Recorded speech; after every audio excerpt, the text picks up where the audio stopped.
गुल्ली बुल्ली आज अपने घर से दूर कहीं घूमने जा रही हैं। गुल्ली पूरी तैयारी के साथ घर के बाहर खड़ा हुआ है और गुल्ली अंदर अपना बैग लेने गया हुआ है। गुल्ली गुल्ली को आवाज लगाता है और कहता है, गुल्ली जल्दी करो, हमें स्टेशन टाइम पर पहुंचना है और रास्ते में हमें शॉन को भी लेना है।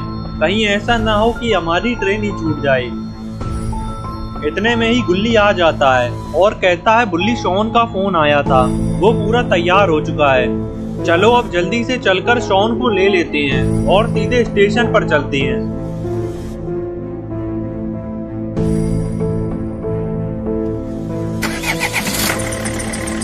गुल्ली बुल्ली गाड़ी में बैठकर शॉन के घर की तरफ निकल जाती हैं।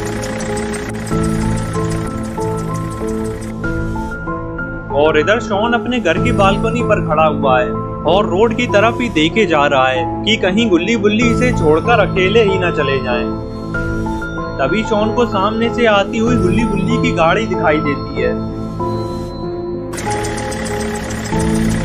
और शॉन फौरन बालकनी से उतरकर घर से बाहर आ जाता है। ये क्या, शॉन के पास तो काफी सारा सामान है, लेकिन ये इतना सारा सामान क्यों लाया है? गुल्ली बुल्ली तो सिर्फ 2-3 दिन के लिए ही घूमने जा रहे हैं। गुल्ली शॉन से पूछता है, शॉन ये इतना सारा सामान किसका है? क्या तुम्हारे साथ कोई और भी चल रहा है? शॉन कहता है, नहीं गुल्ली, ये सारा सामान मेरा ही है। एक बैग में मेरे टोपे भरे हुए हैं और एक में स्वेटर है और इसमें बचा हुआ सारा सामान पड़ा हुआ है। क्योंकि शिमला में बहुत सर्दी पड़ती है, इसलिए मैंने काफी सारी तैयारी कर ली है। अगर तुम लोगों को भी स्वेटर चाहिए हो तो मुझसे ले लेना। गुल्ली कहता है, बहुत अच्छे शॉन, इसीलिए तो हम तुम्हें हर बार अपने साथ ले जाते हैं। अगर शॉन हो साथ तो डरने की क्या बात। चलो अब जल्दी से गाड़ी में बैठो, वरना हमारी ट्रेन छूट जाएगी। शॉन गाड़ी में बैठ जाता है और गुल्ली बुल्ली शॉन स्टेशन की तरफ रवाना हो जाते हैं।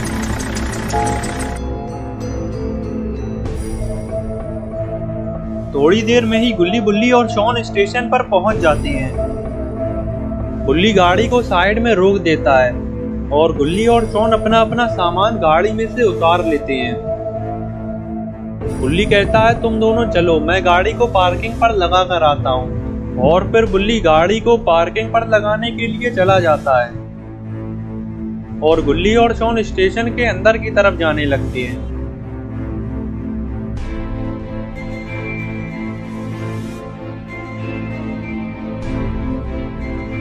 स्टेशन पर आते ही गुल्ली और शॉन साइड में खड़े हो जाते हैं और ट्रेन के आने का इंतजार करने लगते हैं।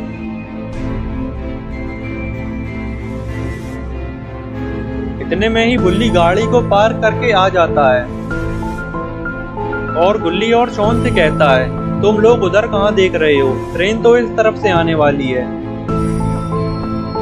और वो देखो, ट्रेन आ भी गई है।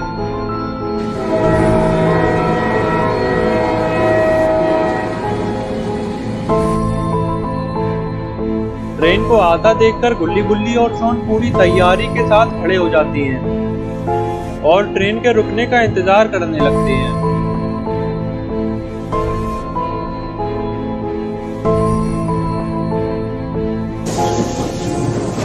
ट्रेन के रुकते ही गुल्ली बुल्ली और शॉन तीनों ट्रेन पर चढ़ जाते हैं। ट्रेन में काफी कम लोग हैं, इसलिए गुल्ली बुल्ली और शॉन को आराम से जगह मिल जाती है और ये तीनों पास वाली सीट पर ही बैठ जाते हैं और थोड़ी ही देर में ट्रेन चल देती है। गुल्ली के सामने एक आदमी बैठा हुआ है जो कि अखबार पढ़ने में लगा हुआ है। गुल्ली इस आदमी को ही देखे जा रहा है क्योंकि इसके कपड़ों पर काफी सारा खून लगा हुआ है, इसीलिए गुल्ली को ये आदमी कुछ ठीक नहीं लग रहा है।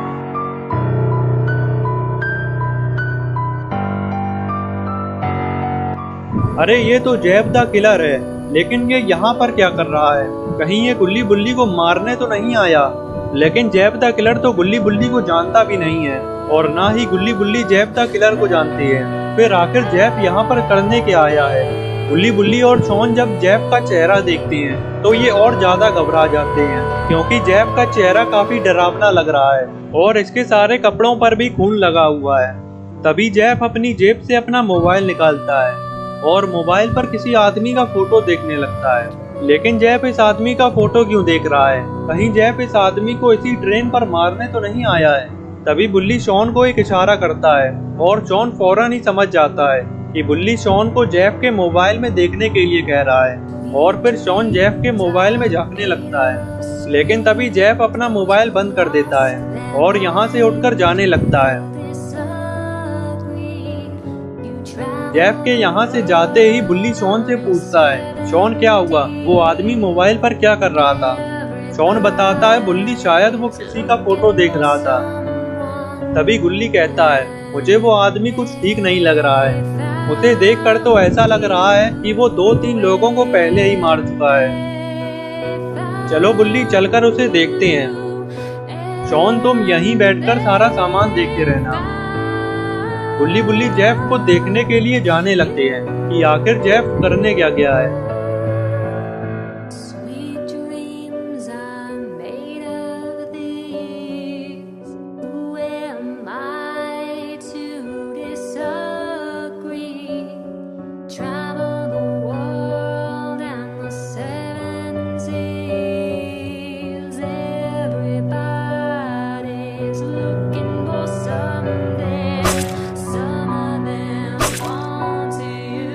अरे ये क्या? जेफ ने तो इस आदमी को मार दिया है जिसकी ये कुछ देर पहले मोबाइल पर फोटो देख रहा था। इसका मतलब जेफ इस आदमी को ही यहाँ पर मारने के लिए आया था। लेकिन बुल्ली ने जेफ को ऐसा करते हुए देख लिया है। जेफ जब पीछे मुड़ता है तो ये बुल्ली को देख लेता है और ये फौरन बुल्ली की तरफ दौड़ता है। बुल्ली जब जेफ को आता देखते हैं तो ये भी जेफ से बचकर भागने लगते हैं, क्योंकि बुल्ली ने जेफ को खून करते हुए देख लिया है। इसीलिए अब जेफ बुल्ली को भी मार कर ही रहेगा, क्योंकि जेफ अपने किए गए कामों का एक भी सबूत नहीं छोड़ता है। इधर शॉन जब बुल्ली के पीछे जेफ का किलर को आता हुआ देखता है तो शॉन भी बुल्ली के साथ भागने लगता है। अरे ये क्या? आगे तो कहीं जाने का रास्ता ही नहीं है। लगता है बुल्ली और शॉन ट्रेन के बिल्कुल आखिर तक पहुंच गए हैं और जेफ द किलर भी बिल्कुल बुल्ली और शॉन के पास में ही आ चुका है।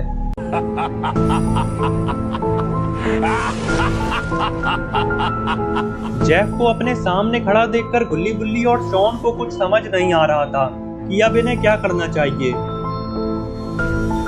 तभी बुल्ली ट्रेन के गेट की तरफ देखता है और फौरन लात मारकर ट्रेन का गेट तोड़ देता है। और फिर बुल्ली जब ट्रेन से बाहर झांकता है तो देखता है कि ट्रेन ब्रिज पर चल रही है।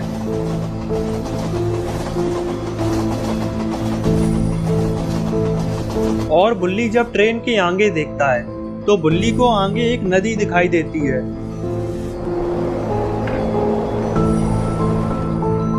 और कुछ ही देर में ट्रेन इस नदी के ऊपर से गुजरने वाली है। नदी देखते ही बुल्ली के दिमाग में तुरंत एक आइडिया आ जाता है। बुल्ली पलटकर गुल्ली और शॉन की तरफ देखता है तो गुल्ली बुल्ली से कहता है, बुल्ली इतनी ऊंचाई से कूदने की सोचना भी मत। अगर हम इतनी ऊंचाई से कूदेंगे तो बच नहीं पाएंगे। और शॉन कहता है, हाँ बुल्ली, इतनी ऊंचाई से कूदना ठीक नहीं है और वैसे भी मुझे ऊंचाई से बहुत डर लगता है।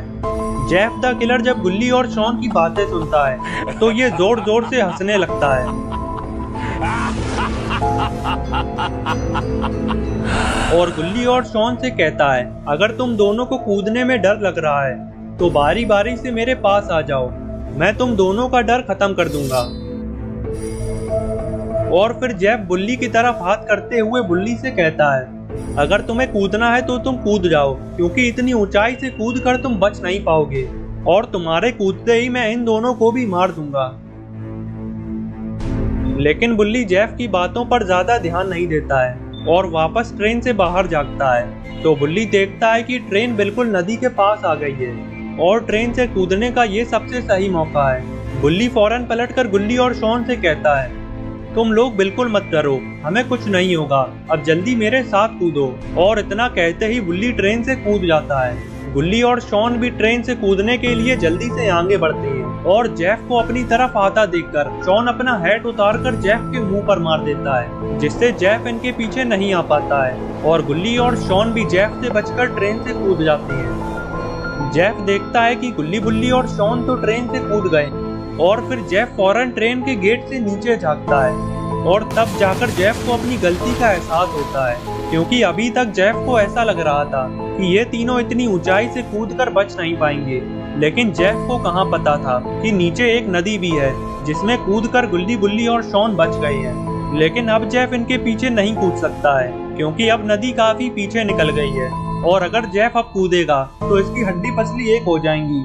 जेफ की आंखों के सामने से गुल्ली बुल्ली और शॉन तीनों निकल गए हैं। इसका जेफ को बहुत पछतावा होता है और बदले की आग में जेफ ट्रेन के साथ ही आगे चला जाता है। इधर गुल्ली बुल्ली और शॉन तैरकर नदी में से बाहर आ जाती है।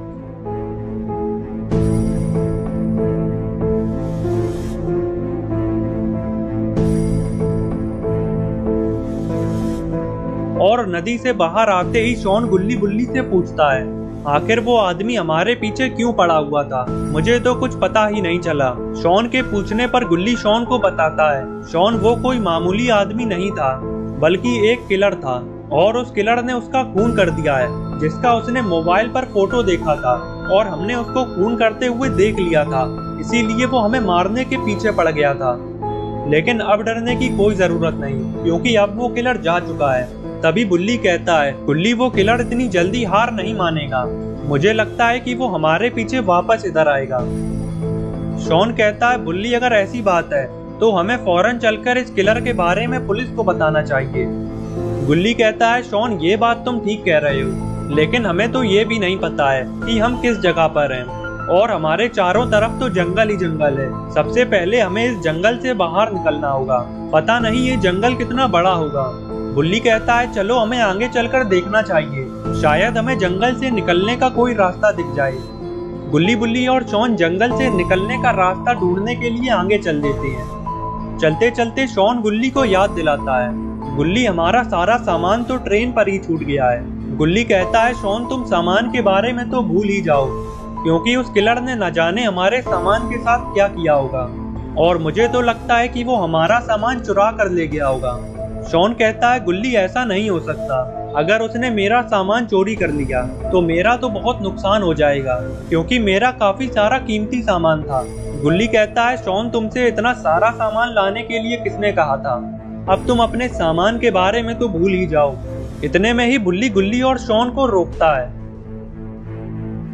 और कहता है, वो देखो वहां पर एक घर है और घर से बाहर एक आदमी भी खड़ा हुआ है। गुल्ली कहता है, बुल्ली शायद वो हमारी मदद कर सकता है, चलो चलकर उससे जंगल से निकलने का रास्ता पूछते हैं। गुल्ली बुल्ली और शॉन उस आदमी की तरफ जाने लगते हैं।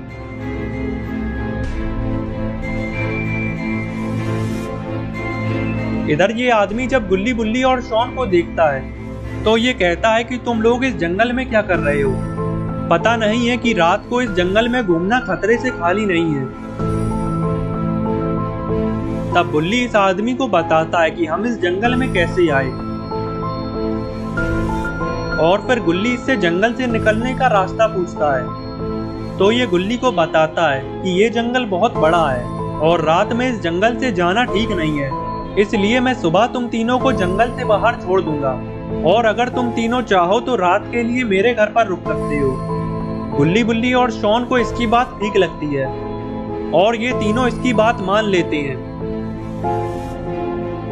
और फिर ये आदमी गुल्ली बुल्ली और शॉन को घर के अंदर ले जाने लगता है और गुल्ली बुल्ली और शॉन इसके साथ घर के अंदर चले जाते हैं।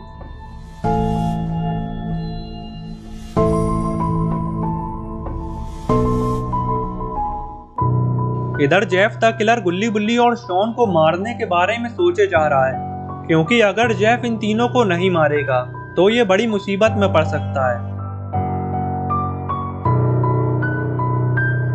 इतने में ही ट्रेन रुक जाती है और ट्रेन के रुकते ही जेफ ट्रेन से उतर जाता है और आगे की तरफ चल देता है। शायद जेफ का ठिकाना यहीं कहीं पर है, इसीलिए जेफ यहाँ पर उतर गया है।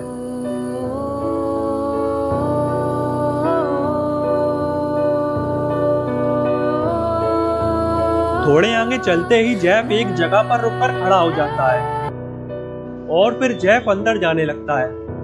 अब आगे जेफ शटर खोलता है तो देखता है कि यहाँ पर जेसन बैठा हुआ है और बैठे बैठे जेसन अपने पुराने दिनों को याद कर रहा है, जब गुल्ली बुल्ली ने जेसन को बाबा से बहुत पिटवाया था। तभी पीछे से जेफ अपना चाकू फेंककर इस आदमी की फोटो पर मारता है, जिसका ये अभी खून करके आया है। ये देखते ही खूनी जेसन खड़ा हो जाता है और पीछे मुड़कर जेफ द किलर को देखता है और कहता है, तो क्या इसका मतलब मैं ये समझूं कि जो काम मैंने तुम्हें दिया था वो पूरा हो चुका है।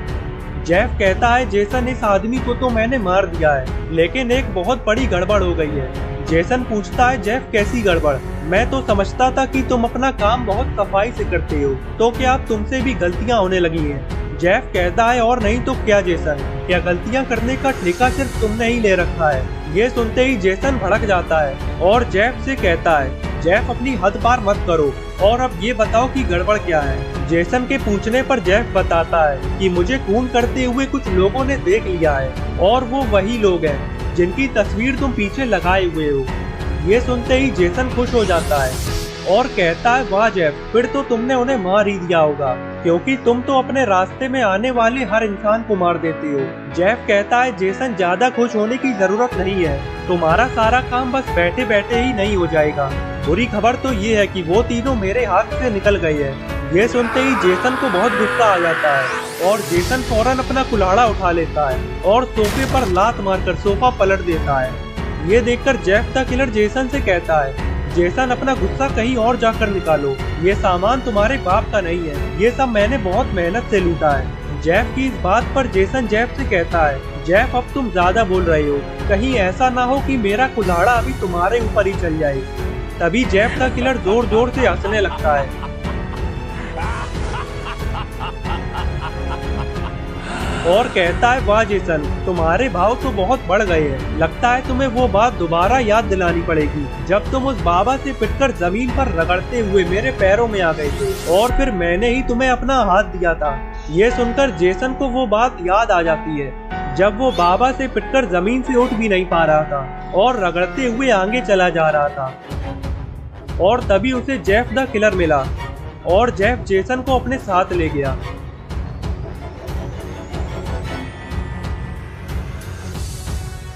ये सब याद आते ही जेसन का गुस्सा ठंडा हो जाता है और जेसन कहता है, जेफ अब ये सारी बातें छोड़ो और मुझे ये बताओ कि ये चारों कहाँ पर हैं। मैं अभी जाकर इन चारों का काम तमाम कर देता हूँ।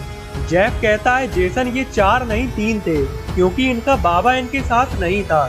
जेसन कहता है, जेफ तुम इन तीनों को अकेले में नहीं मार पाए तो इनके बाबा के साथ क्या मार पाओगे? चलो छोड़ो, मैं खुद ही जाकर इन तीनों का काम तमाम कर देता हूँ। जेफ कहता है, जेसन अब तुम बैठकर इनकी तस्वीरें ही देखो, क्योंकि अब इन्हें मारने का काम मेरा है, क्योंकि अब ये मेरे दुश्मन बन गए हैं और अब इन्हें मैं अपने हाथों से ही मारूंगा। जेफ की ये बात सुनकर जेसन जेफ की तरफ बढ़ने लगता है और कहता है, ये बदले की आग मुझे जीने नहीं दे रही है जेफ, इन चारों को अपने हाथों से मारे बिना चैन से सो नहीं सकता हूँ मैं। जेसन की ये बात सुनकर जेफ जेसन से कहता है, मैं तुम्हारा दुख समझता हूँ जेसन, लेकिन अब ये हम दोनों के दुश्मन हैं, इसीलिए हमें साथ मिलकर ही इन्हें मारना होगा। चलो मैं तुम्हें उस जगह पर ले चलता हूँ जहाँ पर ये तीनों मुझसे बचकर कूद गए थे। जेफ जेसन को अपने साथ उस जंगल में ले जाने लगता है जहाँ पर गुल्ली बुल्ली और शॉन कूद गए थे। जेफ अपना मोबाइल निकालता है और अपने आदमी को फोन लगाता है और थोड़ी ही देर में जेफ का आदमी एक ट्रक लेकर आ जाता है और इसी ट्रक पर बैठकर जेफ और जेसन रवाना हो जाते हैं। इधर घर का मालिक गुल्ली बुल्ली और शॉन को लेकर अंदर आ जाता है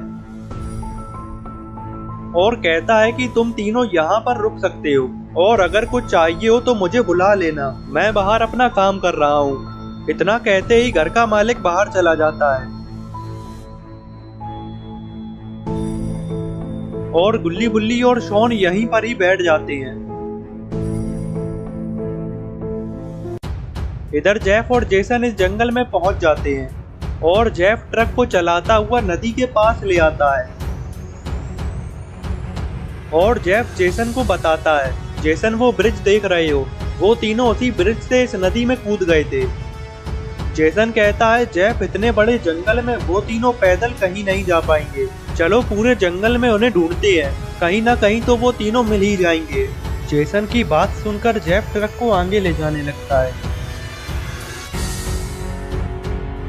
थोड़े आगे चलते ही जेसन को वो घर दिखाई देता है। जेसन जेफ को बताता है और जेफ से उस घर के पास चलने को कहता है। जेसन की बात सुनकर जेफ फौरन ट्रक मोड़कर उस घर की तरफ ले जाने लगता है। इधर घर का मालिक अपना काम कर रहा था, तभी इसे पीछे से ट्रक आने की आवाज लगती है और ये फौरन पीछे मुड़कर देखता है। जेसन के हाथ में कुल्हाड़ा देखकर घर का मालिक बहुत डर जाता है और ये फौरन घर के अंदर की तरफ भागता है, लेकिन तभी जेसन अपना कुल्हाड़ा फेंक कर घर के दरवाजे पर मार देता है और चिल्लाकर इस घर के मालिक से कहता है, अगर एक कदम भी आगे बढ़ाया तो तुम अपनी जान से हाथ धो बैठोगे। जेसन की इस धमकी से घर का मालिक डर जाता है और पीछे मुड़कर जेफ और जेसन की तरफ देखने लगता है। अंदर गुल्ली बुल्ली और शॉन आराम से लेटे हुए थे, लेकिन बाहर इतनी हलचल सुनकर बुल्ली गुल्ली से कहता है, गुल्ली जरा खिड़की से बाहर देखो, आखिर बाहर कौन आया है। गुल्ली खिड़की के पास जाता है और खिड़की से बाहर देखने लगता है। जैसे ही गुल्ली बाहर जेफ और जेसन को देखता है, गुल्ली के तो होश उड़ जाते हैं। गुल्ली जल्दी से बुल्ली और शॉन को बताता है कि बाहर वो किलर आ गया है और वो अपने साथ खूनी जेसन को भी लाया है। खूनी जेसन का नाम सुनकर बुल्ली गुल्ली से कहता है, गुल्ली खूनी जेसन तो बाबा के हाथों मारा गया था, फिर आखिर वो कैसे आ सकता है। गुल्ली कहता है, बुल्ली ये सब मैं नहीं जानता, बाहर वो किलर और खूनी जेसन दोनों आ चुकी हैं और मुझे तो ऐसा लगता है कि ये दोनों मिले हुए हैं। इधर जेफ और जेसन इस आदमी के पास आ जाते हैं और जेफ इससे कहता है कि तुम्हें हमसे डरने की कोई जरूरत नहीं, क्योंकि हम तुम्हें मारने नहीं आए हैं। तभी घर का मालिक कहता है कि फिर आखिर तुम लोगों को मुझसे क्या चाहिए, मेरे पास तुम्हें देने के लिए कुछ नहीं है। तभी जेसन कहता है कि हमें तुमसे कुछ नहीं चाहिए, बस तुम हमें इतना बता दो कि क्या तुमने इस जंगल में 3 लोगों को देखा है, और याद रखना अगर झूठ बोला तो छोड़ूंगा नहीं। जेसन की ये बात सुनकर घर का मालिक ये समझ जाता है कि जेफ और जेसन गुल्ली बुल्ली और शॉन को ही ढूंढ रहे हैं, तो ये जेफ और जेसन से झूठ बोल देता है कि मैंने 3 लोगों को कहीं नहीं देखा, मैं कब से यहीं पर काम कर रहा हूँ, लेकिन मुझे कोई नहीं दिखा और अब तुम लोग यहाँ से जा सकते हो क्योंकि वो तीनों यहाँ पर नहीं है।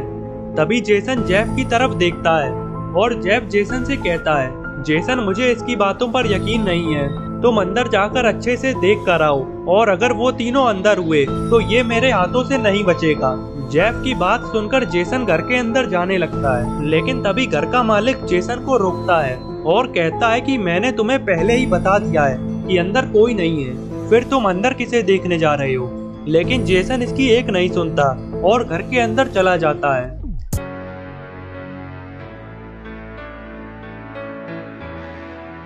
जेसन घर के अंदर आकर चारों तरफ गुल्ली गुल्ली और शॉन को ढूंढने लगता है, लेकिन ये क्या, गुल्ली बुल्ली और शॉन तो यहाँ पर है ही नहीं। शायद गुल्ली बुल्ली और शॉन जेसन और जेफ को देखकर कहीं पर छुप गए हैं। जेसन गुल्ली बुल्ली और शॉन को ढूंढता हुआ आगे चल देता है और जेसन एक कमरे में आ जाता है जहाँ पर काफी सारा सामान रखा हुआ है।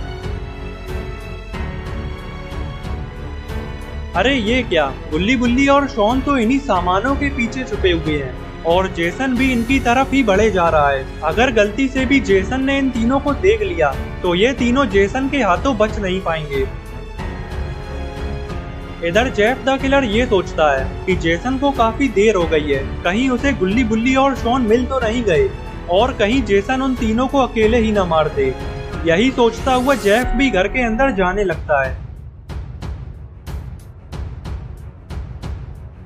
इधर जेसन हर तरफ देखता हुआ आगे आता जा रहा है और अब जेसन गुल्ली बुल्ली और शॉन के बिल्कुल पास में ही आ चुका है, लेकिन तभी पीछे से जेफ द किलर आ जाता है और जेफ जेसन को आवाज लगाता है।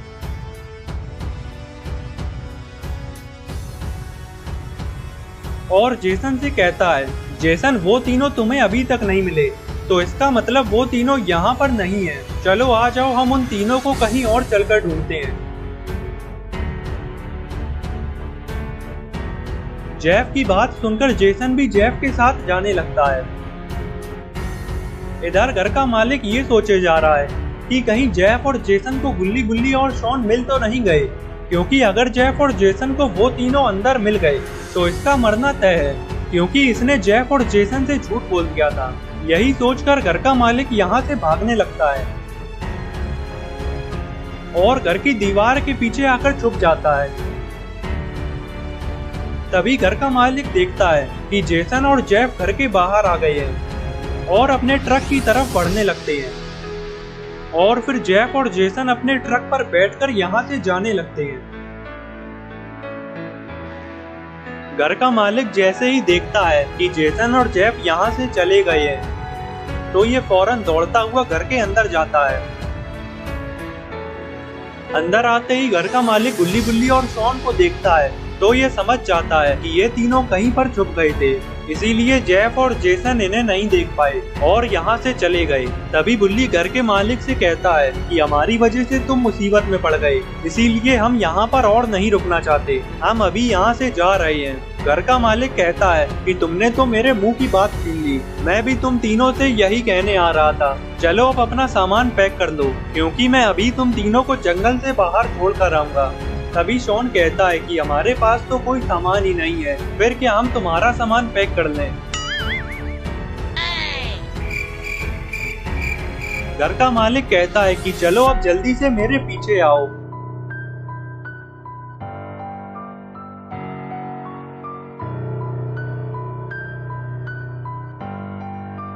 घर का मालिक गुल्ली बुल्ली और शॉन को जंगल से बाहर छोड़ने के लिए अपने साथ ले जाने लगता है।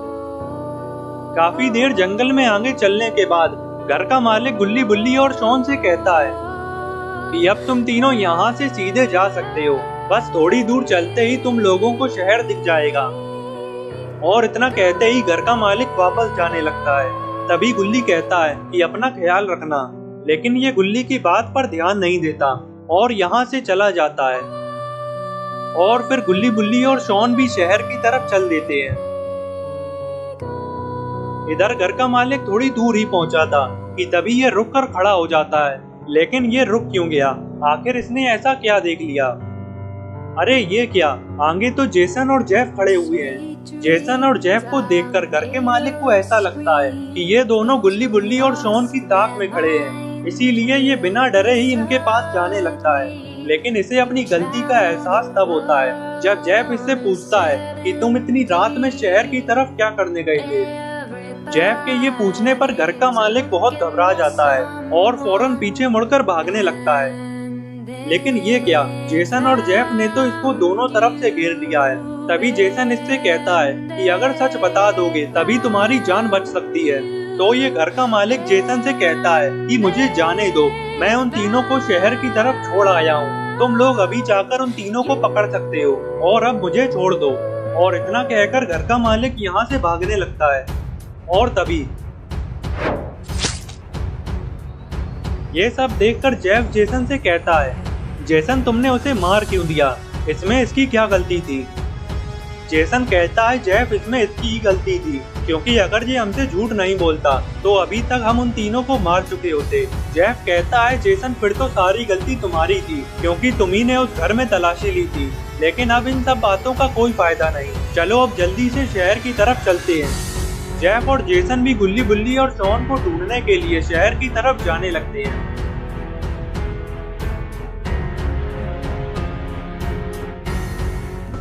इधर गुल्ली बुल्ली और शॉन शहर में आ चुके हैं और अब आगे ही चलते जा रहे हैं। तभी शॉन गुल्ली बुल्ली से पूछता है कि आखिर हम जा कहाँ रहे हैं। तो गुल्ली शॉन को बताता है कि फिलहाल हमें पुलिस स्टेशन चलना होगा, क्योंकि वो दोनों खूनी तो हमारे पीछे ही पड़ गए हैं, तो पहले हमें उनसे पीछा छुड़ाना होगा।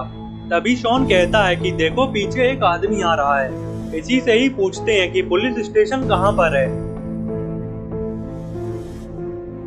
इस आदमी के पास आते ही बुल्ली इससे पुलिस स्टेशन का रास्ता पूछता है, तो ये आदमी बताता है कि पुलिस स्टेशन तो यहाँ से थोड़ी ही दूर है, अगर तुम तीनों सीधे जाओगे तो थोड़े ही आगे तुम्हें पुलिस स्टेशन दिख जाएगा। इस आदमी की बात सुनकर गुल्ली बुल्ली और शॉन पुलिस स्टेशन की तरफ चल देते हैं और ये आदमी भी वापस से आगे चल देता है। इधर जेफ और जेसन भी शहर में आ चुके हैं और गुल्ली बुल्ली और शॉन को ढूंढते हुए आगे चलते जा रहे हैं। तभी जेफ को वो आदमी दिखाई देता है जिससे गुल्ली बुल्ली और शॉन ने पुलिस स्टेशन का रास्ता पूछा था। जेफ अपना ट्रक इस आदमी के पास रोकता है और इससे गुल्ली बुल्ली और शॉन के बारे में पूछता है, तो ये आदमी बता देता है कि वो तीनों अभी यहाँ से ही गए हैं और वो अभी थोड़े आगे ही पहुँचे होंगे। इस आदमी की बात सुनते ही जेसन जेफ से कहता है, जेफ अपना ट्रक दौड़ा दो क्योंकि वो तीनों हमारे हाथ से निकलने नहीं चाहिए। जेसन की बात सुनकर जेफ ट्रक को आगे की तरफ भगाने लगता है। इधर गुल्ली बुल्ली और शॉन आगे चलते जा रहे हैं। तभी ये चलते चलते रुक जाते हैं और आखिर गुल्ली बुल्ली और शॉन पुलिस स्टेशन पहुंच जाती है। लेकिन तभी गुल्ली बुल्ली और शॉन को पीछे से ट्रक की आवाज लगती है और ये तीनों पीछे मुड़कर देखने लगते हैं। अरे ये क्या, जेफ और जेसन ने तो गुल्ली बुल्ली और शॉन को देख लिया है। जेफ और जेसन को देखते ही गुल्ली बुल्ली और शॉन पुलिस स्टेशन के अंदर भागते हैं और इधर जेफ और जेसन भी इनके पीछे इधर ही आ जाते हैं, इसमें ही आकर रुक जाते हैं। अब आगे पुलिस स्टेशन के अंदर आते ही गुल्ली बुल्ली और शॉन को काफी सारे पुलिस ऑफिसर्स दिखाई देते हैं और तभी एक ऑफिसर गुल्ली बुल्ली और शॉन के पास आता है और कहता है, तुम लोग इतनी हड़बड़ाहट में कहाँ घुसे आ रहे हो। तो बुल्ली इस ऑफिसर को बताता है कि हमारे पीछे दो पागल खूनी पड़े हुए हैं जो कि हमें मारना चाहते हैं। और तभी गुल्ली कहता है कि उनमें से एक ने तो ट्रेन पर एक मर्डर भी कर दिया है और अब वो अपने एक और साथी के साथ मिलकर हमें मारना चाहता है। तभी कुर्सी पर बैठा हुआ एक और पुलिस ऑफिसर खड़ा होता है और गुल्ली बुल्ली और शॉन से कहता है कि अब तुम लोगों को डरने की कोई जरूरत नहीं, क्योंकि अब तुम लोग मेरे पुलिस स्टेशन में आ चुके हो और यहाँ पर तुम लोगों का कोई बाल भी बाका नहीं कर सकता। तभी शॉन कहता है कि ऑफिसर आप उन्हें हल्के में मत लो, क्योंकि वो दोनों खूनी बहुत खतरनाक हैं और उनमें से एक तो कुल्हाड़ा चलाने में बहुत एक्सपर्ट है। पिछली बार उसने उसी कुल्हाड़े से 2 पुलिस ऑफिसर को मारा था। ये बात सुनते ही पुलिस ऑफिसर को बहुत गुस्सा आ जाता है और ये कहता है कि अब तुम लोग उस बेंच पर जाकर बैठ जाओ, क्योंकि अब अगर वो दोनों खूनी यहाँ पर आ गए तो पहले मैं उनका एनकाउंटर करूंगा और बाद में इन सलाखों के पीछे डाल दूंगा। पुलिस ऑफिसर की ये बात सुनकर गुल्ली बुल्ली और शॉन को सुकून मिलता है और ये तीनों जाकर बेंच पर बैठ जाते हैं।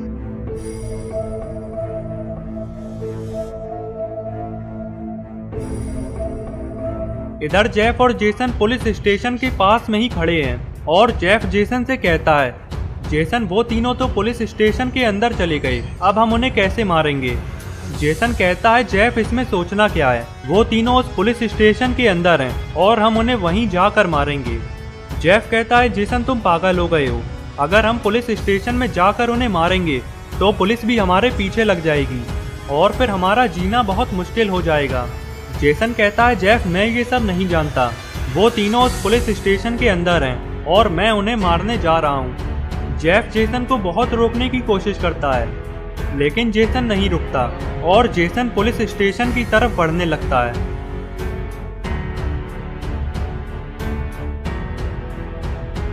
इधर एक पुलिस ऑफिसर गेट की तरफ ही देख रहा है और इसे ऐसा लगता है कि बाहर से कोई तो आने वाला है, तो ये देखने के लिए गेट की तरफ बढ़ने लगता है और तभी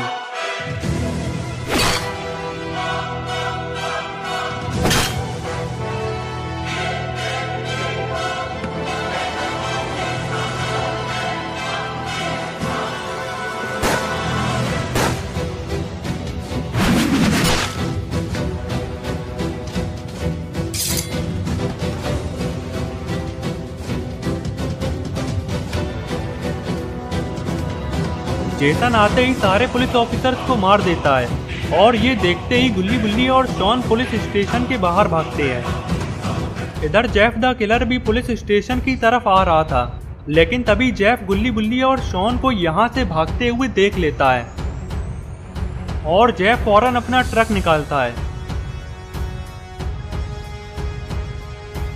और पुलिस स्टेशन के पास लाकर रोकता है और फिर जेफ जेसन को आवाज लगाकर बुलाता है और कहता है, जेसन वो तीनों तो यहाँ से भाग रहे हैं और तुम अंदर क्या कर रहे हो। ये सुनते ही जेसन दौड़ता हुआ आता है और ट्रक पर चढ़ जाता है और जेसन जेफ से कहता है, जेफ पूरी ताकत से ट्रक दौड़ाओ क्योंकि इस बार वो तीनों बचने नहीं चाहिए। इधर गुल्ली बुल्ली और शॉन भी अपनी पूरी ताकत से दौड़ रहे हैं, लेकिन पैदल ये तीनों जेफ और जेसन से नहीं बच पाएंगे। तभी गुल्ली बुल्ली और शॉन देखते हैं कि आगे एक मालगाड़ी जा रही है। मालगाड़ी को देखते ही ये तीनों उस पर चढ़ने का फैसला करते हैं क्योंकि अब इनके पास और कोई रास्ता नहीं है। गुल्ली बुल्ली और शॉन फाटक के ऊपर से कूदकर पटरियों पर आ जाते हैं और एक एक करके मालगाड़ी पर चढ़ने लगते हैं।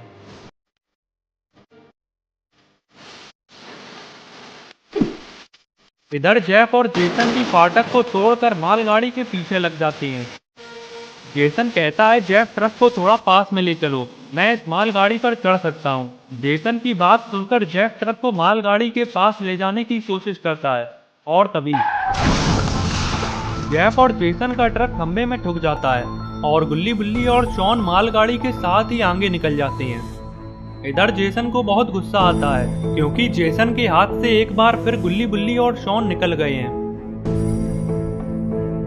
इधर गुल्ली बुल्ली और शॉन मालगाड़ी में बैठे बैठे सो जाते हैं, लेकिन तभी बुल्ली की आंख खुलती है और बुल्ली देखता है कि सामने तो खूनी जेसन खड़ा हुआ है। खूनी जेसन गुल्ली बुल्ली और शॉन की तरफ बढ़ता है और एक एक करके इन्हें मारने लगता है। गुल्ली और शॉन को मारने के बाद खूनी जेसन बुल्ली की तरफ बढ़ने लगता है। अरे ये क्या, ये तो बुल्ली का सपना था, लेकिन बुल्ली का ये सपना कभी भी सच हो सकता है क्योंकि जेफ और जेसन इन्हें किसी भी वक्त ढूंढ सकते हैं। बुल्ली देखता है कि मालगाड़ी तो रुकी खड़ी है। बुल्ली फौरन खड़ा हो जाता है और जल्दी से गुल्ली और शॉन को उठाता है और कहता है कि मुझे यहाँ पर रुकना बिल्कुल ठीक नहीं लग रहा है, चलो जल्दी से यहाँ से निकलते हैं। गुल्ली बुल्ली और शॉन मालगाड़ी से उतर जाते हैं और इधर उधर देखने लगते हैं। तभी बुल्ली कुछ ऐसा देख लेता है जिसे देखकर बुल्ली की तो जान ही निकल जाती है। अरे ये क्या, पीछे तो जेफ और जेसन है जो कि गुल्ली बुल्ली और शॉन को ढूंढते हुए इधर ही आ रहे हैं। और ये क्या, जेसन ने तो गुल्ली बुल्ली और शॉन को देख लिया है। गुल्ली बुल्ली और शॉन को देखते ही जेसन और जेफ इनकी तरफ दौड़ते हैं। गुल्ली बुल्ली और शॉन भी जेफ और जेसन को देखकर वापस से मालगाड़ी पर चढ़ने लगते हैं। गुल्ली और बुल्ली तो मालगाड़ी पर चढ़ जाते हैं, लेकिन शॉन का पैर फंस जाता है जिससे शॉन यहीं पर गिर जाता है। इधर जेसन और जेफ भी शॉन के बिल्कुल पास में ही पहुंच गए हैं। शॉन वापस से उठकर भागता है और गुल्ली शॉन के लिए हाथ आगे बढ़ाता है और कहता है, शॉन मेरा हाथ पकड़ो। शॉन गुल्ली का हाथ पकड़ने के लिए छलांग मारता है, लेकिन तभी जेसन भी पीछे से छलांग मार देता है और जेसन शॉन को पकड़ लेता है। इधर गुल्ली बुल्ली देखते हैं कि जेसन ने शॉन को पकड़ लिया है। तभी बुल्ली गुल्ली से कहता है कि गुल्ली जल्दी से ट्रेन से कूदो, हमें शॉन को बचाना होगा। गुल्ली कहता है, बुल्ली आ जाओ मेरे पीछे। गुल्ली और बुल्ली दोनों ही मालगाड़ी के दूसरी तरफ से कूद जाते हैं जिससे कि जेफ और जेसन इन्हें नहीं देख पाए और फिर गुल्ली बुल्ली एक बड़े से पत्थर के पीछे आकर छुप जाते हैं और जेफ और जेसन की तरफ देखने लगते हैं। इधर शॉन जमीन पर गिरा हुआ था और जेफ और जेसन भी शॉन के पास में ही खड़े हुए थे। तभी शॉन खड़ा होने लगता है और शॉन को उठता हुआ देखकर जेसन शॉन को लात मारकर वापस से गिरा देता है और फिर जेसन शॉन को मारना चालू कर देता है। इधर गुल्ली और बुल्ली भी ये सब देख रहे हैं और शॉन को जेसन से पिटता हुआ देखकर गुल्ली बुल्ली को बहुत ही बुरा लग रहा है। तभी बुल्ली को गुस्सा आ जाता है और बुल्ली तुरंत खड़ा हो जाता है और गुल्ली से कहने लगता है, गुल्ली अब चाहे कुछ भी हो जाए मैं शॉन को बचाने जा रहा हूँ। बुल्ली की बात सुनते ही गुल्ली कहता है, बुल्ली अगर हम अभी जाएंगे तो वो दोनों खूनी हमें भी पकड़ लेंगे और अगर हम तीनों पकड़ गए तो हम तीनों को कौन बचाएगा और बाबा को कौन बताएगा कि हम कितनी बड़ी मुसीबत में पड़े हैं। इसीलिए हमें एक सही मौके का इंतजार करना होगा। बुल्ली की बात सुनकर बुल्ली को भी समझ आ जाता है कि अभी जेफ और जेसन के सामने जाना खतरे से खाली नहीं है। अरे ये क्या, जेसन तो शॉन को कुल्हाड़े से मारने जा रहा है। जेफ द किलर ये देखते ही जेसन के पास आता है और जेसन को रोक देता है। और कहता है जेसन इसे अभी मत मारो, क्योंकि अगर तुम इसे अभी मार दोगे तो हम इसके और 2 साथियों को कभी नहीं पकड़ पाएंगे, क्योंकि वो मालगाड़ी के साथ न जाने कहां निकल गए हैं। जेसन कहता है जेफ तुम सही कह रहे हो, हम इसके जरिए उन दोनों को भी पकड़ सकते हैं और फिर इन तीनों का एक साथ खेल खत्म कर सकते हैं। जेफ कहता है चलो जेसन हम इसको अपने अड्डे पर ले चलते हैं और वहीं पर इसकी अच्छे से खातिरदारी करेंगे। जेसन शॉन को उठा लेता है और जेफ और जेसन शॉन को अपने साथ ले जाने लगते हैं। इधर गुल्ली और बुल्ली जैसे ही देखते हैं कि जेफ और जेसन तो शॉन को कहीं पर ले जा रहे हैं, तो ये दोनों फौरन जेफ और जेसन का पीछा करने लगते हैं। अभी गुल्ली बुल्ली थोड़े आगे ही आए थे कि तभी ये देखते हैं कि जेफ और जेसन ने तो सड़क पर खड़ी हुई एक जीप को स्टार्ट कर दिया है और दोनों उसी जीप पर बैठकर यहाँ से जा रहे हैं। गुल्ली बुल्ली जैसे ही ये देखते हैं तो ये फौरन जीप का पीछा करने लगते हैं, लेकिन इसका कोई फायदा नहीं होता क्योंकि जीप बड़ी रफ्तार के साथ आगे निकल जाती है और फिर गुल्ली बुल्ली यहीं पर रुक जाते हैं। तभी बुल्ली कहता है कि गुल्ली वो दोनों खूनी तो शॉन को न जाने कहां ले गए, अब हम शॉन को कैसे बचाएंगे। गुल्ली कहता है बुल्ली अब हम कुछ नहीं कर सकते, हमें अब जल्दी से बाबा को फोन मिलाना होगा, क्योंकि अब इस मामले में बाबा ही हमारी मदद कर सकते हैं। गुल्ली की बात सुनते ही बुल्ली फौरन अपना मोबाइल निकालता है और बाबा को फोन लगाने लगता है। बुल्ली को बार बार फोन लगाते देखकर गुल्ली पूछता है क्या हुआ बुल्ली, क्या बाबा का फोन नहीं लग रहा। गुल्ली बताता है हाँ गुल्ली बाबा का तो फोन ही नहीं लग रहा है, अब हम क्या करेंगे। गुल्ली कहता है बुल्ली बाबा को फोन लगाते रहो, क्योंकि हमारे पास इसके अलावा और कोई रास्ता नहीं है। गुल्ली की बात सुनते ही बुल्ली दोबारा से बाबा को फोन मिलाने लगता है और गुल्ली बुल्ली बाबा को फोन लगाते हुए आगे की तरफ जाने लगते हैं।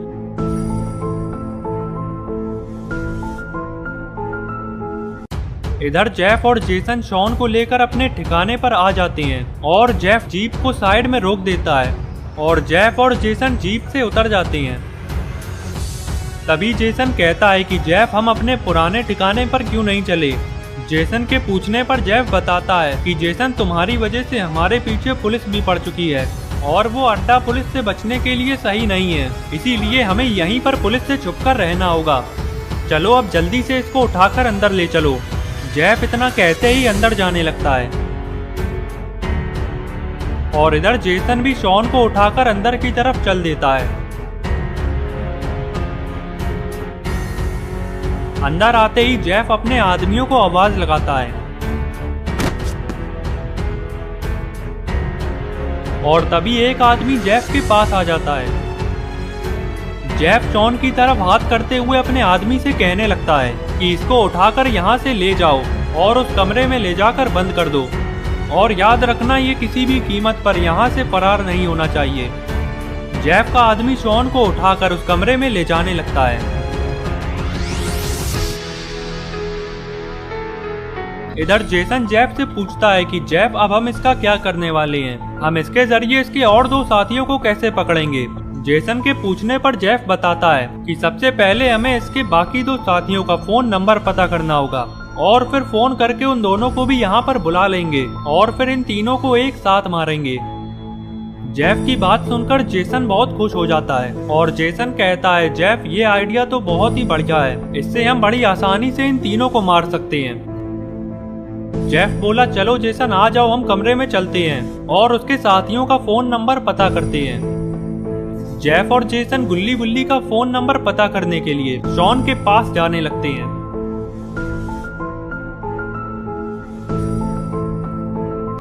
अंदर आते ही जेफ देखता है कि उसके आदमियों ने शॉन को रस्सी से बांधकर उल्टा टांग दिया है। तभी जेफ अपने सारे आदमियों को बाहर जाने के लिए कहता है और फिर जेफ और जेसन शॉन के पास आ जाते हैं और जेफ शॉन से गुल्ली बुल्ली का फोन नंबर पूछता है और कहता है अगर नंबर नहीं बताया तो जेसन तुम्हें मार मार के तुम्हारी हालत खराब कर देगा। जेफ की बात सुनते ही शॉन ये समझ जाता है कि जेफ और जेसन गुल्ली बुल्ली का फोन नंबर लेकर गुल्ली बुल्ली को भी यहाँ पर बुला लेंगे और अपने जाल में फंसाकर गुल्ली बुल्ली को भी पकड़ लेंगे, इसीलिए शॉन नंबर बताने से साफ इनकार कर देता है और कहता है कि चाहे कुछ भी कर लो मैं गुल्ली बुल्ली का नंबर नहीं बताऊंगा। शॉन की बात सुनते ही जेफ ये समझ जाता है कि अब इसे क्या करना है और फिर जेफ जेसन से कहता है कि जेसन तुम 2 मिनट के लिए बाहर चले जाओ, मैं 2 मिनट में इससे नंबर पूछकर बाहर आता हूँ। जेफ की बात सुनकर जेसन कमरे से बाहर जाने लगता है। इधर जेफ पास में रखा हुआ एक डंडा उठा लेता है और फिर शॉन के पास आकर दोबारा से नंबर पूछता है कि कहीं डंडा देखकर शॉन का मन तो नहीं बदल गया। लेकिन शॉन इस बार भी मना कर देता है क्योंकि शॉन को ऐसा लग रहा है कि जेफ 3-4 डंडे मारने में ही थक जाएगा और अपना पॉटी बॉय शॉन 3-4 डंडे तो आराम से झेल लेगा। लेकिन जेफ जैसे ही डंडे मारना चालू करता है तो शॉन को समझ आ जाता है कि जेफ द किलर हार मानने वालों में से नहीं है और इसको नंबर बता देने में ही शॉन की भलाई है। शॉन फौरन जेफ से रुकने के लिए कहता है और फिर शॉन जेफ को गुल्ली बुल्ली का नंबर बताने लगता है। नंबर मिलते ही जेफ कमरे से बाहर जाने लगता है और फिर बाहर आते ही जेफ तुरंत गुल्ली बुल्ली को फोन लगा देता है। इधर गुल्ली बुल्ली बाबा को फोन मिला कर थक हार कर बैठ गए हैं क्योंकि बाबा का फोन तो लग ही नहीं रहा है और अब गुल्ली बुल्ली को कुछ भी समझ नहीं आ रहा है कि अब आगे इन्हें क्या करना चाहिए। लेकिन तभी बुल्ली का फोन बजने लगता है। गुल्ली कहता है बुल्ली जल्दी देखो कहीं बाबा का फोन तो नहीं आ गया। बुल्ली जैसे ही फोन देखता है तो ये फोन बाबा का नहीं होता है और फिर बुल्ली जब फोन उठाता है तो उधर से जेफ द किलर की आवाज आती है। जेफ की आवाज सुनते ही बुल्ली ये समझ जाता है कि ये तो उसी किलर की आवाज है जो शॉन को पकड़ के अपने साथ ले गया है। फोन उठते ही जेफ गुल्ली बुल्ली से कहने लगता है कि मैं तुम्हारे दोस्त शॉन को अपने अड्डे पर ले आया हूँ और अगर तुम लोग शॉन को बचाना चाहते हो तो अगले 1 घंटे में भूतिया जंगल के बीचों बीच आ जाओ, वहीं पर मेरा अड्डा है और अगर 1 घंटे में नहीं पहुँचे तो मैं शॉन को मार दूंगा और इसके जिम्मेदार तुम लोग होगे। बस इतना कहते ही जेफ फोन काट देता है और फिर जेफ जेसन से कहता है जेसन इन्हें पकड़ने की सारी तैयारी कर लो क्योंकि मुझे पूरा यकीन है कि ये दोनों यहाँ पर जरूर आएंगे। इधर जेफ की बात सुनकर बुल्ली बहुत ही घबरा जाता है और फिर बुल्ली ये बात गुल्ली को बताने लगता है कि शॉन कितनी बड़ी मुसीबत में पड़ा है, कि गुल्ली ये उसी किलर का फोन था और उसने हमें भूतिया जंगल बुलाया है और अगर हम 1 घंटे में नहीं पहुँचे तो वो शॉन को मार देगा। गुल्ली कहता है बुल्ली अगर ऐसी बात है तो हमें फौरन शॉन को बचाने के लिए भूतिया जंगल चलना होगा। बुल्ली कहता है गुल्ली इसका कोई फायदा नहीं होगा, हमारे वहाँ पर जाने से भी शॉन बच नहीं पाएगा और हो सकता है कि शॉन की तरह हम भी पकड़े जाएं। गुल्ली कहता है बुल्ली लेकिन अगर हम वहाँ पर नहीं गए तो वो दोनों खूनी 1 घंटे बाद शॉन को मार देंगे और इतनी जल्दी तो हम अपने शहर जाकर बाबा को भी नहीं ला सकते हैं। बुल्ली बोला गुल्ली फिर तो एक ही रास्ता है कि हम में से एक को शॉन के पास जाना होगा और एक लोग बाबा को बुलाकर वहाँ पर ले आएगा। बस एक बार बाबा यहाँ पर आ गए तो बाबा सब संभाल लेंगे। गुल्ली कहता है ठीक है बुल्ली, मैं शॉन के पास जाता हूँ और तुम जाकर बाबा को बुलाकर ले आओ। तभी बुल्ली बोला गुल्ली अगर तुम पकड़े गए तो फिर तुम क्या करोगे। गुल्ली कहता है बुल्ली तुम बस किसी भी तरीके से बाबा को लेकर 1 घंटे के अंदर वहाँ पर पहुँच जाना, मैं 1 घंटे तक उनको अपनी बातों में फंसा कर रखूंगा और फिर बाबा के आते ही कोई हमारा कुछ नहीं कर पाएगा। बुल्ली कहता है गुल्ली फिर जल्दी से चलो, हमारे पास टाइम बहुत कम है। बुल्ली जल्दी से बाबा को बुलाने के लिए जाने लगता है और गुल्ली शॉन के पास भूतिया जंगल की तरफ निकल जाता है। इधर जेफ और जेसन ने शॉन को रस्सी से बांधकर कुर्सी पर बैठा दिया है और अब जेफ और जेसन गुल्ली और बुल्ली के आने का इंतजार कर रहे हैं। तभी जेफ अपने सारे आदमियों से कहता है कि अच्छे से हर तरफ तैनात हो जाओ और अगर कहीं से भी वो दोनों आते हुए दिखाई दें तो फौरन उन्हें चारों तरफ से घेर लेना। जेफ के कहने पर सारे आदमी तैनात हो जाते हैं और फिर गुल्ली बुल्ली के आने का इंतजार करने लगते हैं।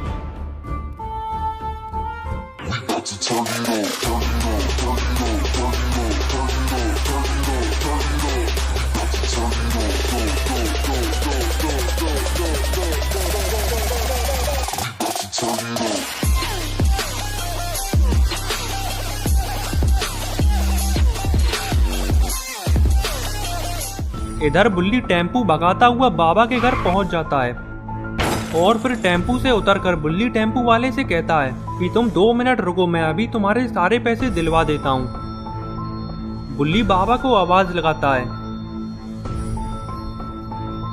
बुल्ली की आवाज सुनते ही बाबा कसरत छोड़कर उठकर बैठ जाते हैं और बुल्ली को देखते ही बाबा बहुत खुश हो जाते हैं और फिर बाबा बुल्ली के पास आ जाते हैं।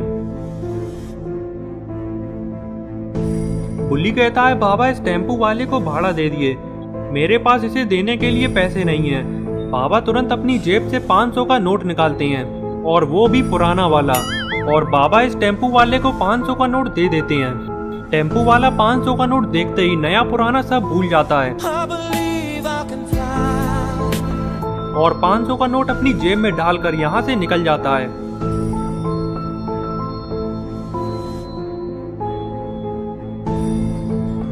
बुल्ली कहता है, बाबा आपने उस टेम्पू वाले के साथ अच्छा नहीं किया। बाबा कहते हैं, बुल्ली तुम फिक्र मत करो, जब वो लौट कर आएगा तो मैं उसे सही नोट दे दूंगा। और अब तुम ये बताओ कि आज तुम्हारा टेम्पू पर आना कैसे हुआ, और तुम लोग तो शिमला घूमने गए हुए थे, इतनी जल्दी तुम लोग शिमला से कैसे लौट आए? बुल्ली कहता है, बाबा ये बहुत लंबी कहानी है, ये सब मैं आपको बाद में बताऊंगा, बस आप इतना समझ लीजिए कि अभी गुल्ली और शॉन बहुत बड़ी मुसीबत में पड़े हैं और आपको चलकर उन्हें बचाना होगा। बाबा पूछते हैं, क्या हुआ गुल्ली और शॉन को, और अभी गुल्ली और शॉन हैं कहाँ पर? बाबा के पूछने पर बुल्ली बताता है कि बाबा गुल्ली और शॉन को खूनी जेसन और जेफ द किलर ने पकड़ लिया है, और अगर हम 1 घंटे से पहले नहीं पहुँचे तो वो दोनों गुल्ली और शॉन को मार देंगे। बाबा कहते हैं, बुल्ली मेरे होते हुए ऐसा कुछ नहीं हो सकता, चलो जल्दी से मेरी बाइक के पीछे आकर बैठ जाओ।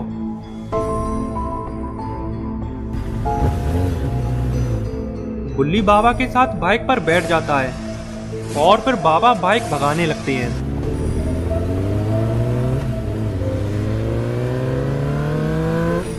इधर गुल्ली भूतिया जंगल का रास्ता पूछते हुए भूतिया जंगल पहुंच गया है और अब गुल्ली छुपता छुपाता आगे बढ़ता जा रहा है। थोड़े आगे चलते ही गुल्ली को एक पुरानी सी बिल्डिंग दिखाई देती है।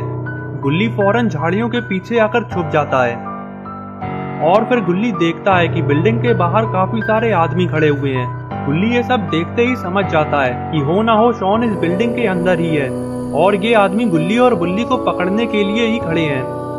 अरे ये क्या, गुल्ली तो पकड़ा गया।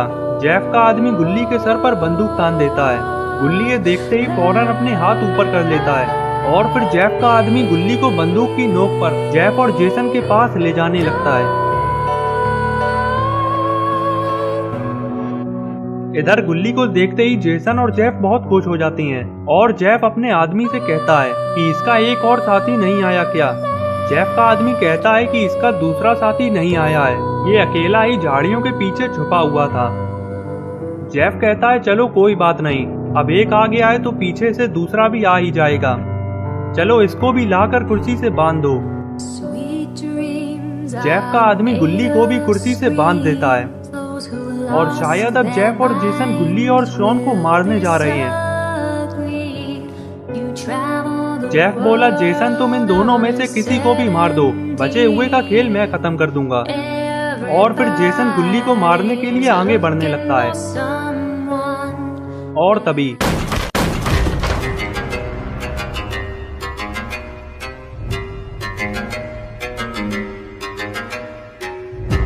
बाबा को देखते ही जेसन और जेफ को एक बड़ा सा झटका लगता है और फिर जेफ अपने सारे आदमियों को बाबा से लड़ने के लिए भेजता है।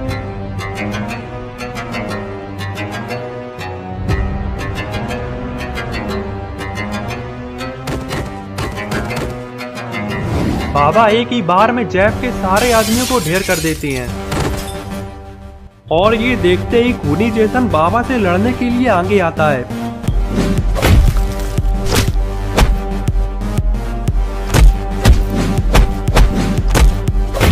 जेसन को बाबा से मार खाते देख जेफ भी जेसन की मदद करने के लिए आ जाता है।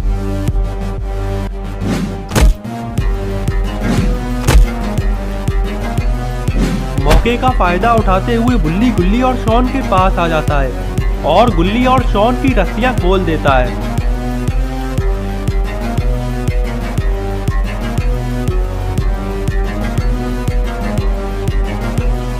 इधर बाबा ने जेफ को मार मार कर जेफ की हालत खराब कर दी है।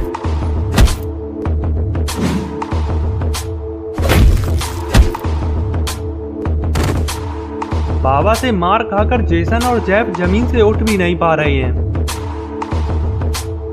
और ये क्या, बाबा ने तो जेसन का कुल्हाड़ा अपने हाथ में ले लिया है। शायद अब बाबा जेसन और जेफ का खेल खत्म करने वाले हैं।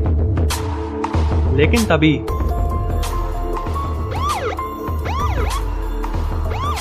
एंड वक्त में यहाँ पर पुलिस पहुंच जाती है और पुलिस बाबा से कहती है, कानून अपने हाथ में मत लो बाबा, पुलिस यहाँ पर आ चुकी है, सब लोग पीछे हट जाओ और हमें अपना काम करने दो। लेकिन ये क्या, बाबा तो रुकने का नाम ही नहीं ले रहे। तभी गुल्ली बुल्ली और शॉन बाबा के पास आते हैं और किसी तरीके से बाबा को रोकते हैं और फिर पुलिस जेसन और जेफ को गाड़ी में डालकर अपने साथ ले जाती है। तो दोस्तों, अगर आपको ये वीडियो पसंद आई है तो इस वीडियो को लाइक करें और चैनल को सब्सक्राइब करके बेल आइकन को दबाना ना भूलें, जिससे कि आगे आने वाली वीडियोस का नोटिफिकेशन मिल सके।